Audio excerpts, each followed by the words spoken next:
น่าดีช่วยน่าดีง่ายกว่า1,000 กว่าบาทช่วยพรยังไงแล้วทำไมขอให้สมหวังเด้อวันนั้นก็ยังร้องเพลงอยู่ว่ายังว่าอยู่บ้านน่าดีก็ให้สมหวังเด้อปีกว่าครับมันนี่ว่าอยากยอดให้เช้าหลายวะยอดหลายไม่รู้ว่าจะขึ้นได้ให้ได้เตางามๆเด้อเมื่อยแย่งละไม่เลยมา2-3 ปีละมันความเครียดนะใส่มาเจียงมัดแขนเลยมั้ยมันเคยมัดแขนเคย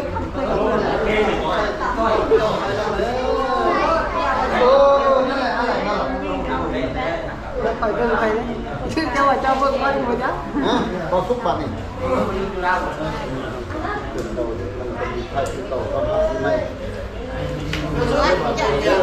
เจ้าไว้อยู่ยามเรานี่แหละ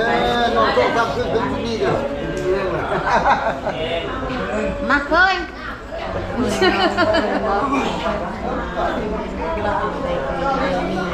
ให้อายุมันยืนเด้อนี่ล่ะลูกมีกระปุกเปิดเลยมีของแม่เล็กๆน้อยๆมาเคย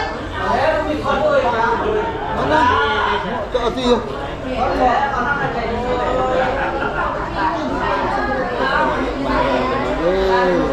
ของกับเจ้าก็ติดนิดแน่นไปใส่ไล่มองตอนนี้ข้ากระเป๋าโอ้ไอ้ห้อง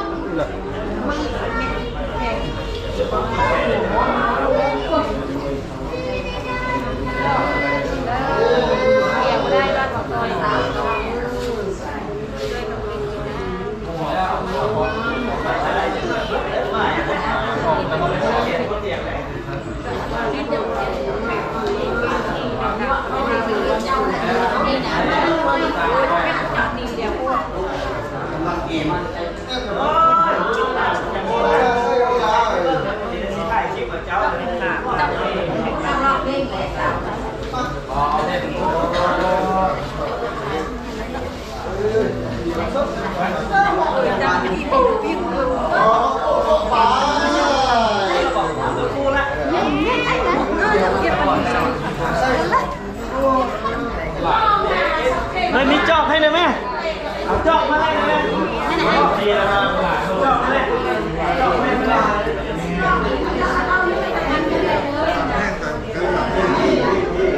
จอกให้เลยแหละเห็นไหมให้เลยโอ้ยมาไหวเลย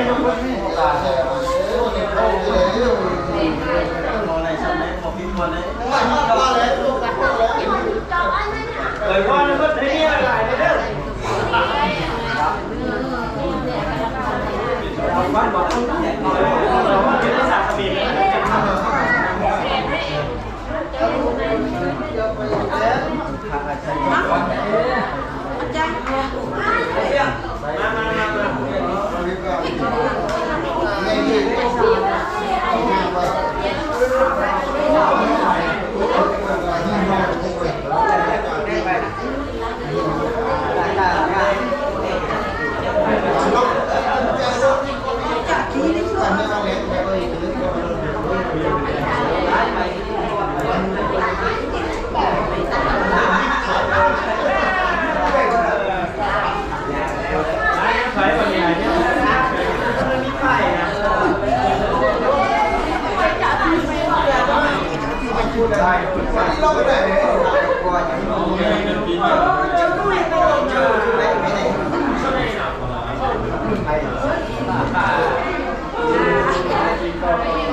ีลัง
เป็นครูไปที่กล้องหัวเดี๋ยวเมียเดี๋ยวทำเต็มที่มันนี่เป็นต้นไป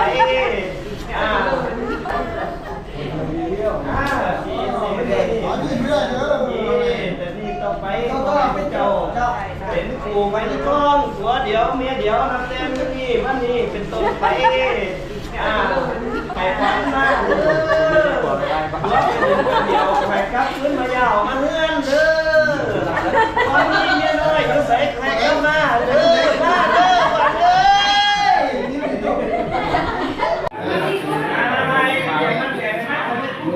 มาเทนนี่บ่มาลุกมาเทนนี่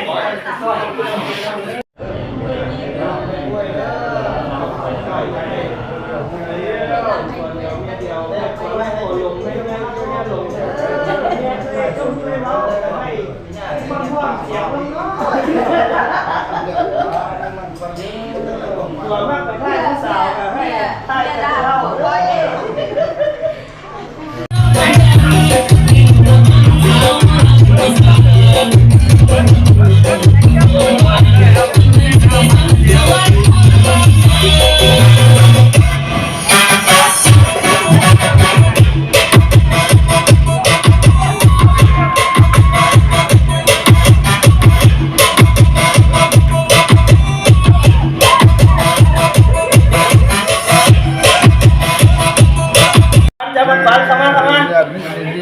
เจ้าเนี่ยเด็กมันเจ้าเนี่ยไม่ได้มันจะพูดลงล่องเอาจะไหนตุ้ยพูดมาพูดมาไม่มากกว่าผลึกมันไหนตาจะมอลลี่ไม่วิดตาจนฟ้าปีนเปิดเอา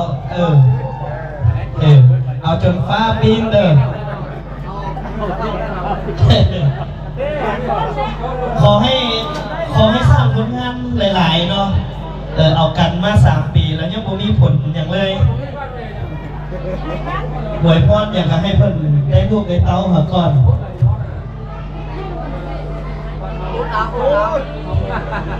งานในวันนี้ก็ต้องขอแสดงความยินดีต้อนรับเนาะทางช่อง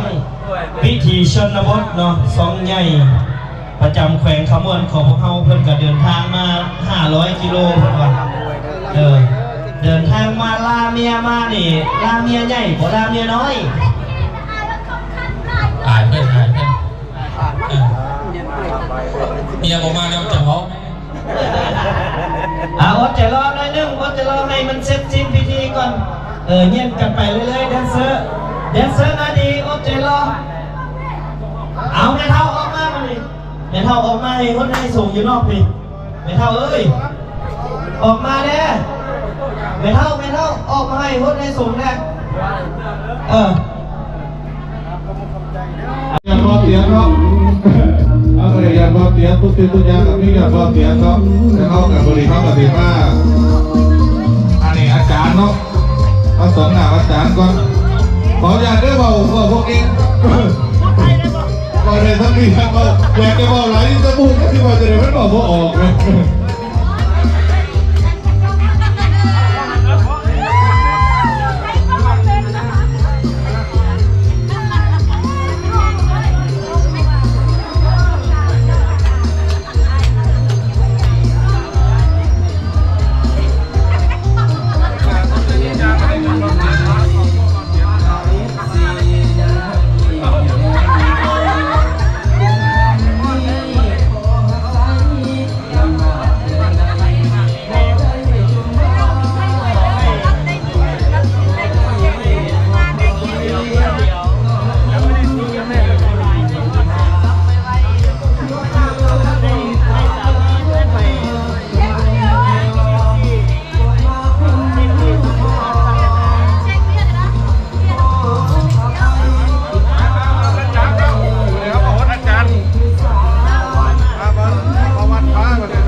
ลูกเช็ดกัน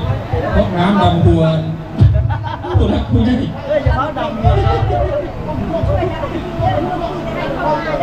ลูกเช็ดวัดชมต่างอาจารย์เบียร์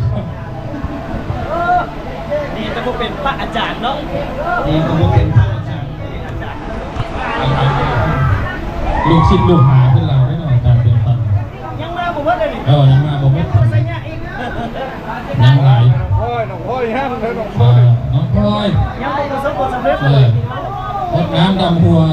ตะโคตลูกในอนาคตพอล่ามได้ป่ะ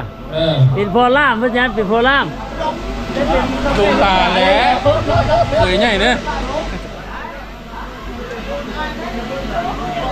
ให้เป็นน้องไข่คนไปไปเด้อคำนี้เลยว่าคือว่าขั้นแขกเดี๋ยวเปิดใหม่เนาะลืมจับคุยใช่เนาะเขาพิดแล้วเขาพิดคิวแล้วนี่คืนแล้วป่ะนี่เนาะมาทั้งสวยลาวมาพดตุ่ๆเลยครับสบายเอาดีไม่แห้งเก็บจะได้ใครยังมีนะปีใหม่ฟ้าใหม่ทีมงานพวกเขาเขาอวยพรส่งไปให้ขอให้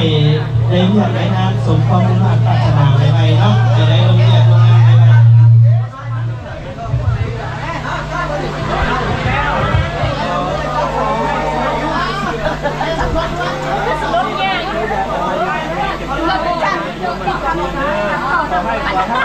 ขอให้บัวนะบัวลงเด้อ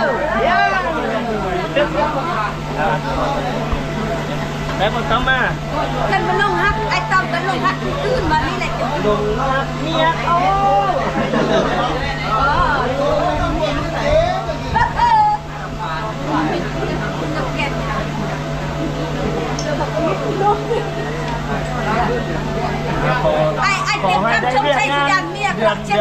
$1,000เด้อ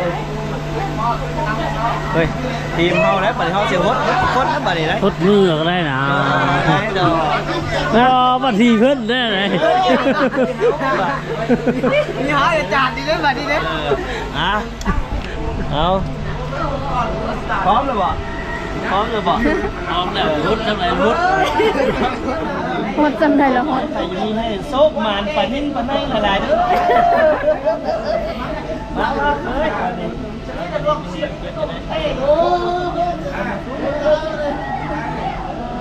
เอามามุกเบิ้งปันใจสาวฮอบสองมะ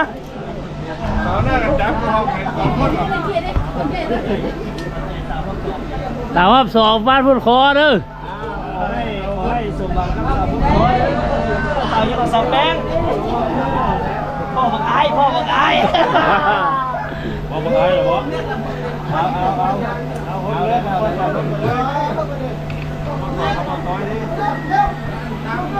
อันนี้แทกมาแล้วนี่ก็ได้ใครยังมีนี่ต้องคนยังให้นี่ผู้ติดตามในไลน์แจ้งให้ยอดเยี่ยมเลยคลิปละ10,000 วิวเอาพันอยู่เลยแจกเนาะพันวิวกับคนเฮ้ย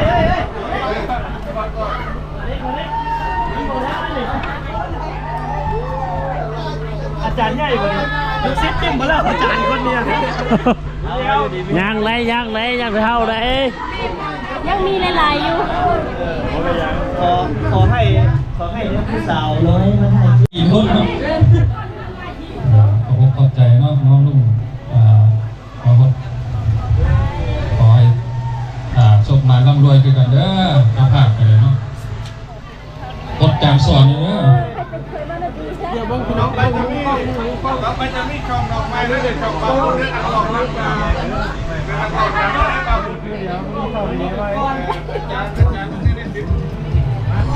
น้องลงมาหุบส่งให้รู้จักควงเด้อไปใส่มาใส่หน้าลูกเมียของควงและเป็นคนหูผู้ดีเมียเขาจะทำควงแน่จะยื้อไหลเนาะใส่มาใส่กันระวังเรื่องเดียวแหละผู้สาวไม่ได้ระวังเรื่องอื่นหรอกเอาเข้าใจได้ไหม ขอแสดงความเสียใจรับเนาะที่วันนี้สาวฮอบสองให้ปะเห็น โอ้ไม่มันลดดีแท้น้องมันลดน้องยังกันเนี่ยแล้วจะมีช่องไอยูนี่ช่องมาพูดนี่ช่องนักร้องนี่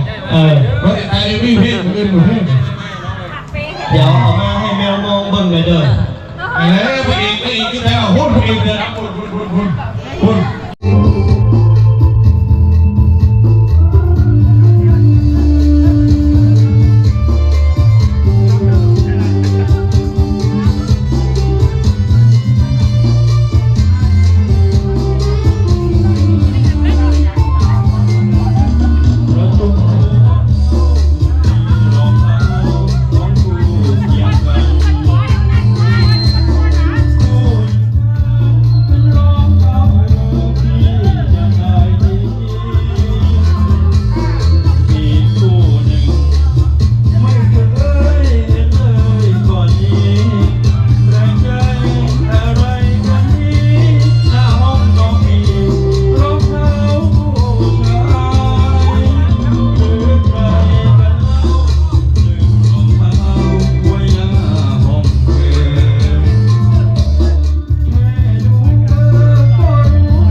มีความสุข